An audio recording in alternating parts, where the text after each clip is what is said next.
In today's tutorial, let me demonstrate on how to do the wave stitch. This is an afghan designed by our very own Jeannie, and I'm going to show you how to do it using the Bernat Safety Chunky line.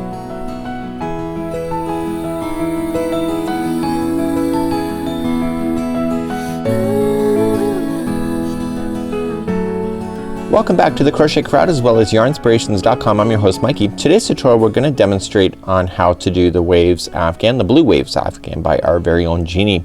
Now in today's tutorial I'm going to be using the Bernat Softy Chunky. She used a Karen Simply Soft Ombre, and for tutorial purposes it's easier to see the stitch when it's one solid color, so I'm going to be demonstrating that for you today. I'm going to be using this yarn, and this recommends a size L, an 8mm crochet hook today. You can use this type of stitch for any size yarn and hook as long as that they complement each other. So let me show you how to do the blue waves afghan by our very own Jeannie. For Jeannie's afghan, it's asking us to chain 98 in order to stick to the size that we're doing for her particular baby afghan. Now if you want to do any other sizes, whether it's a scarf, a wrap, anything that you would like to do, she recommends doing in multiples of 6 plus 2, and I concur with that as well.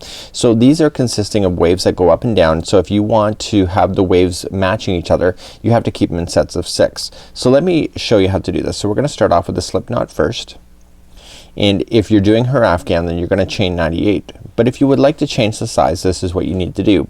So it's in multiples of 6 plus 2. So all this means is that, remember that the one on the hook for the slip knot never counts as 1.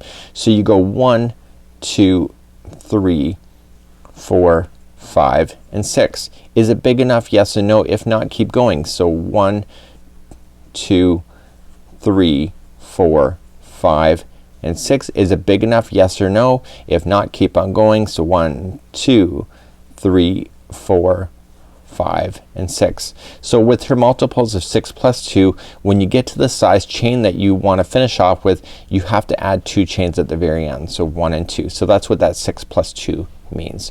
Okay, so get doing that. So if you're doing her size, go all the way to 98. If you're customizing, just do 6 plus 2 at the end. So let's start on row number 1. So row numbers 2 and 3 are the repeat pattern, but we have to get by number 1 first. So to start number 1, it says single crochet in the first chain from the hook. Okay, so in actual fact you have to go 1 and go to the next one. Okay, so we're gonna single crochet and into that one. So now it says to do a half double crochet, double crochet, treble, double crochet, half double crochet, and single. So what you're doing is that you're getting smaller to bigger to smaller. So you just have to remember what the order is. So the next one, if this was a single, the next biggest one, if you know your stitches, is a half double crochet. The next one is a double crochet, so you're just moving along the chain, is a double crochet. And the next one is a treble crochet, so you wrap twice first and then go in. This is the biggest peak of the wave, so this is the top of the tidal wave with the treble, and now we're gonna decrease again. So the next one is going to be a double crochet,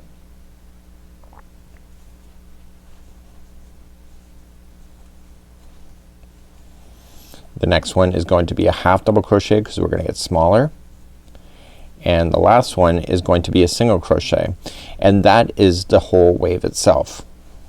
Okay, so you've gone from small to bigger, back to small.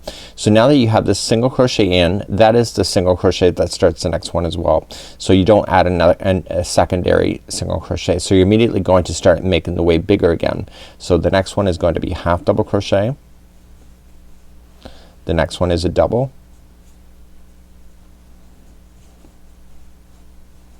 Okay, the next one is a treble, so wrap that hook twice for a treble.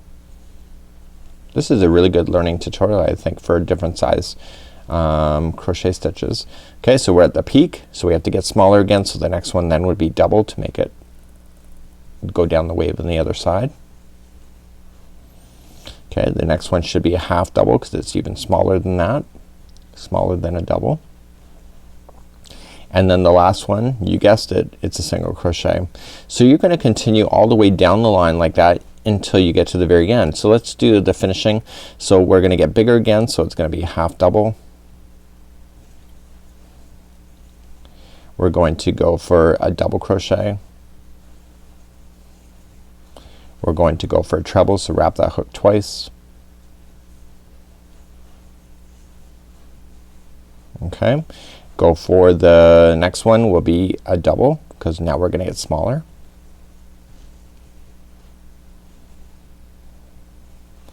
The next one is gonna be a half double. And the very final one right here is going to be a single crochet. So we know that we're right at this point. Okay, so there's what it looks like at this point. Let's move on to row number 2. Row 2 and 3 are the repeat pattern for this whole thing. Let's go for row number 2. So every time we're gonna start a row number 2, which will be every other one, we're going to chain up 4. The reason for that is that we have a single crochet down here, and so if you have the peaks and the valleys, so when we're on the tops of the valleys, these stitches are gonna be really short, and when you're in the bottom of the valleys, you're going to have very long stitches. So the waves kind of work together so that they kind of fill in the spots. So we're gonna start off with the chain 4. So 1, 2, 3 and 4, and the wave is gonna get smaller. Okay, we're gonna start, so we go into the very next stitch and do a double crochet. Gonna go into the next stitch for a half double because that's smaller. And the very last stitch, which should be the treble of the middle of the wave on below, should be a single. Okay, does that make sense? So I told you already when we had single, this one was a chaining of 4 which equaled a treble. So when you're in the middle, this treble, the one right on top, should be a single in order to stay in balance. If they're not in balance, you know something's wrong. So we're gonna make the wave bigger again. So we're gonna start off with the half double. We're going to go for a double.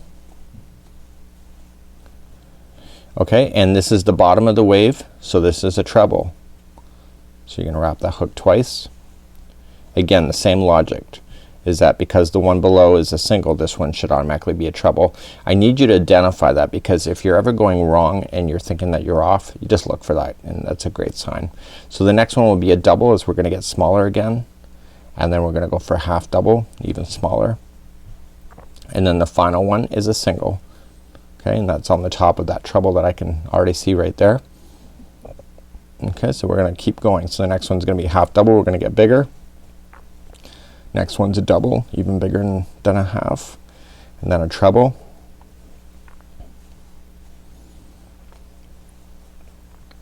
And then the next one is gonna get smaller again. So we're gonna go for a double.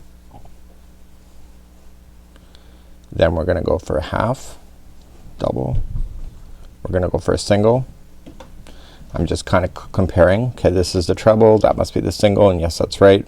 So we're gonna finish up this side. So this side, then the next one is a half double because we're gonna get bigger. The next one is a double, and the very final one should be a treble. It doesn't look like it's there, but it's there. Okay, so don't forget that final one right there, and it should be a treble.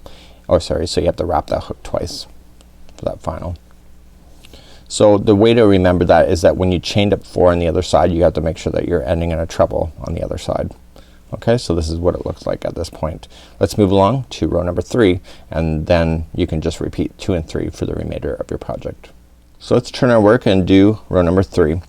So we're going to start off with and chain 1 first, and we're going to single crochet into the first one. Okay, see how this is a treble? So we have to make sure that there's a single crochet up there first, and then we start our wave. So the wave is gonna get bigger, so we're going to go for a half double, and then a double is the next, and then a treble. So wrap the hook twice. I can see this is a single crochet from the row below, so I know I'm in the right position. And then we get smaller again, so it's a half double. Sorry, that's smaller, so that means that this one's a double, and then the next one's a half double, and then the final one there is single. And I'm just looking, is that the treble? Yes, it is. There's a single, so I know it's matching. Let's get bigger again, so we're gonna go half double, and then the next one is a double. Okay, and the next one is a treble. And now we're at the peak of the wave again.